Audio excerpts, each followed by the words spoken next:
संध्या छाया निवविती हृदया. होय, येथे संध्या छाया भिववीत नाही, तर हृदय शांत निवांत करतात. कुठे बरं? वृद्धापकाळात आपल्या घरच्या वृद्धांची काळजी कोण घेईल याचा विचार आता तरुण पिढी करू लागली आहे. पण देव, देश आणि धर्मासाठी आपलं संपूर्ण आयुष्य वेचणाऱ्या संघाच्या पूर्णवेळ प्रचारकांसाठी ही काळजी कोण करतं? होय, अशी एक सुंदर निवांत अशी जागा आहे. ऋषींचा हा आधुनिक आश्रमच म्हणता येईल अशी ही जागा आहे. त्याविषयी अगदी नेमक्या आणि आटोपशीर शब्दांमध्ये शेफाली वैद्य यांनी लिहिलेला आहे. त्यांचा हा लेख मिलिंद रहाटगावकर यांच्या आवाजात या यूट्यूब चॅनलवरून प्रसारित होत आहे. या लेखाबद्दलच्या आपल्या प्रतिक्रिया या यूट्यूब ऑडिओच्या कॉमेंट बॉक्समध्ये अवश्य नोंदवाव्यात ही सादर विनंती. धन्यवाद. संध्या छाया निवविती हृदया. वृद्धत्व सर्वांनाच येतं आणि येताना आपल्याबरोबर अनेक शारीरिक व्याधी घेऊन येतं. आपल्या भारतीय संस्कृतीत कुटुंबातल्या तरुण व्यक्तींनी त्यांच्या आधीच्या पिढ्यांनी खाल्लेल्या खस्ता लक्षात घेऊन घरातल्या जुन्या जाणत्या मंडळींची काळजी घ्यायची असते. त्यांची आजारपणं निस्तरायची असतात, कारण त्या पिढीनं आपण लहान असताना आपल्यासाठी हे सर्व प्रेमानं केलेलं असतं. आपल्यापैकी बहुतेक जण हे करतातही, कुणी आनंदानं, प्रेमानं, तर कुणी निव्वळ कर्तव्य भावनेनं. संपूर्ण समाजच आपलं कुटुंब आहे असं मानून आपल्या उमेदीची वर्ष देव, देश आणि धर्मकार्यासाठी वाहिलेल्या राष्ट्रीय स्वयंसेवक संघाच्या पूर्णवेळ प्रचारकांच्या जीवनाच्या संध्याकाळी त्यांची काळजी कोण घेतं? या प्रश्नाचं उत्तर शोधताना मला पुण्यातल्या कौशिक आश्रम या संस्थेची माहिती मिळाली. पुण्यातल्या 75 वर्ष जुन्या मित्रमंडळ कॉलनीतल्या एका जुन्या वास्तूत ही संस्था चालते. विश्व हिंदू परिषदेच्या दादासाहेब आपटे या पहिल्या कार्यवाहांचं हे एकेकाळचं राहतं घर. 1978 साली त्यांनी ते राष्ट्रीय स्वयंसेवक संघाच्या नावे करून दिलं आणि 1984 साली या वास्तूत दादासाहेब आपटे यांनीच 60-70 वर्षापूर्वी लावलेल्या आंब्याच्या, जांभळीच्या, बेलांच्या वृक्षांच्या साक्षीनं कौशिक आश्रम ही संस्था सुरू झाली. ज्यांनी आपली उमेदीची वर्ष देशासाठी आणि समाजासाठी दिली अशा सेवाव्रती आणि निस्वार्थ पूर्णवेळ संघप्रचारकांचं हक्काचं निवासस्थान म्हणजे कौशिक आश्रम. कौशिक आश्रम म्हणजे वृद्धाश्रम नव्हे, सर्व सुखसोयींनी युक्त असा सिनियर सिटीझनसाठी असलेला पंचतारांकित सहनिवासही नव्हे. हे आहे एक साधंसुधं घर, जिव्हाळ्यानं ओतप्रोत भरलेलं, स्वतःच्या कुटुंबातील ज्येष्ठांची मनापासून काळजी घेणारं आणि त्यांना काय हवं नको ते प्रेमानं बघणारं घर. शिवशाहीर बाबासाहेब पुरंदरे यांनी कौशिक आश्रम ही संकल्पना सत्यात उतरावी यासाठी खूप कष्ट घेतले. ज्या अक्षय सेवा संशोधन न्यास या ट्रस्टखाली हा प्रकल्प चालतो त्याचे बाबासाहेब हे पहिले ट्रस्टी होते. कौशिक आश्रमात 2 माजी सरसंघचालक राहून गेले. रज्जू भैया आणि बाळासाहेब देवरस या दोन्ही सरसंघचालकांनी त्यांची शेवटची वर्ष कौशिक आश्रमात घालवली. दोघांनीही शेवटचा श्वास पुण्यातच घेतला. काल सकाळी मी कौशिक आश्रमात पोहोचले तेव्हा माझी पहिली भेट झाली ती पंत फडके यांच्याशी. पूर्णवेळ प्रचारक म्हणून काही दशकं काम केलेले, देशभर अत्यंत खडतर परिस्थितीत संघकार्य केलेले पंत फडके आता कौशिकाश्रमात चिंतन, मनन, वाचन करण्यात वेळ घालवतात. दादासाहेब आपटे यांनी लावलेल्या आणि आता उंच उंच वाढलेल्या कौशिक आश्रमातल्या वृक्षांवर त्यांचं मनापासून प्रेम आहे. कौशिक आश्रमातले सध्याचे सर्वात सिनियर निवासी म्हणजे हयातभर भारतीय मजदूर संघाचं काम केलेले मुकुंदराव गोरे. 82 वर्षाचे मुकुंदराव अजूनही सकाळी 5:30 वाजता उठतात. कौशिक आश्रमात भरणाऱ्या प्रभात शाखेत न चुकता हजेरी लावतात. कौशिक आश्रमाचे इतर निवासी म्हणजे संघाच्या सेवाकार्य या विषयावरच्या राष्ट्रीय कार्यकारिणीचे सदस्य असलेले तात्या जोगळेकर, ईशान्य भारतात खूप वर्ष घालवलेले रत्नाकर पाटील आणि संघाच्या राष्ट्रीय कार्यकारिणीचे विद्यमान सदस्य असलेले श्री सुहासराव हिरेमठ, यातल्या प्रत्येकाच्या गाठीला 4-5 दशकांचा समाजकार्याचा आणि संघकार्याचा अनुभव आहे. अजूनही त्यांना भेटायला, त्यांच्याकडून मार्गदर्शन घ्यायला अनेक तरुण स्वयंसेवक नियमितपणे येत असतात.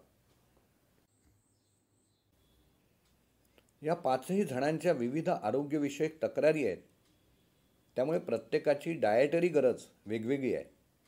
कौशिक आश्रमातले स्वयंपाकघर सांभाळणारे आणि तिथली व्यवस्था बघणारे 2 स्वयंसेवक सर्व निवासी लोकांच्या गरजा लक्षात घेऊन साधा पण चविष्ट स्वयंपाक बनवतात. काल मी दुपारच्या जेवणाला कौशिक आश्रमात होते. भाकरी आणि पोळी, वरण, कोशिंबीर, भाजी आणि भात असं साधंच जेवण स्वयंपाक करणाऱ्या व्यक्तीच्या जिव्हाळ्यामुळे विलक्षण रुचकर लागलं.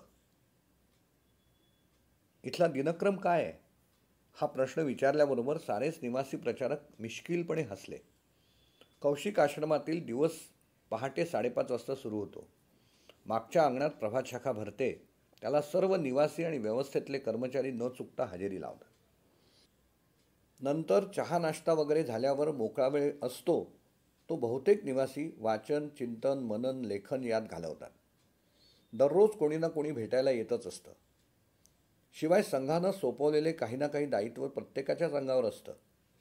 12:30 वाजता दुपारचं जेवण होतं. नंतर थोडा आराम, संध्याकाळी योगाभ्यास, ज्यांना शक्य असेल त्यांचं जवळच्या मैदानात चालणं, नंतर काही वेळ TV बघणं, बातम्या ऐकणं, त्यावर गरमागरम राजकीय चर्चा वगैरे होतात आणि नंतर रात्रीचं जेवण होऊन सर्व निवासी आपल्या खोल्यात जातात.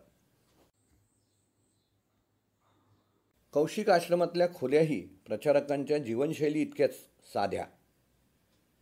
छोट्याशाच खोलीत फक्त 1 किंवा 2 अरुंद सिंगल बेड, त्यावर एक पातळ गादी आणि धुवट साधी चादर, एक टेबल, कपडे, पुस्तकं वगैरे ठेवायला एक भिंतीतलं फडता आणि छोटं लोखंडी कपाट आणि वर फक्त एक सिलिंग फॅन.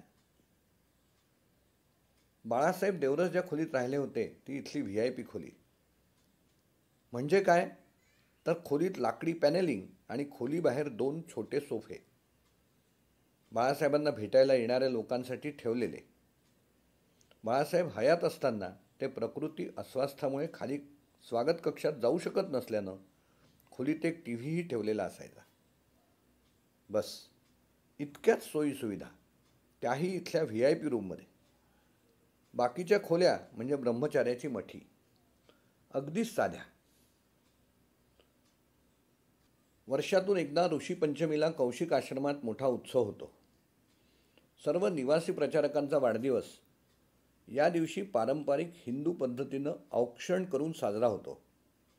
आसपासचे स्वयंसेवक, निवासी प्रचारकांचे नातेवाईक आवर्जून आपल्या आपल्या कुटुंबांसह ऋषीपंचमीच्या दिवशी कौशिक आश्रमात येतात. गोडाधोडाचं जेवण होतं.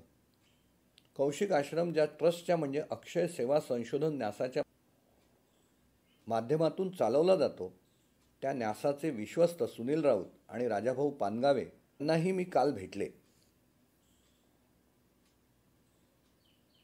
ऋषीपंचमी उत्सवामागची संकल्पना सांगताना सुनीलजी म्हणाले की इथल्या प्रत्येकाचा वाढदिवस साजरा करावा असं आम्हाला वाटतं, पण ते शक्य होत नाही. म्हणून ऋषीपंचमीच्या दिवशी सर्वांचाच वाढदिवस समजून तो साजरा करायचा असा उपक्रम आम्ही सुरू केला. समाजासाठी संपूर्ण आयुष्य दिलेले हे प्रचारक म्हणजे आमच्यासाठी आधुनिक ऋषीच आहेत. कौशिक आश्रम लोकसहभागावर चालतो, सरकारी किंवा कॉर्पोरेट देणग्यांवर नाही.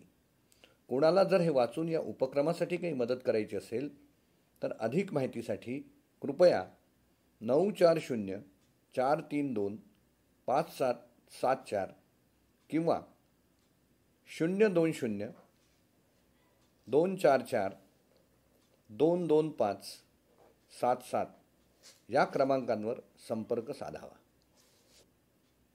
म्हातारपण भेडसावू लागलं की बहुतेक लोकांची परिस्थिती संध्याछाया भिवविती हृदय अशी होते.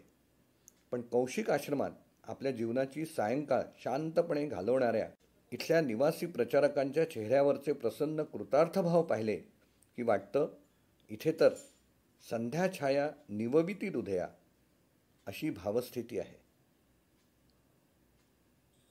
आपली स्नेहाभिलाषी शेफाली वैद्य.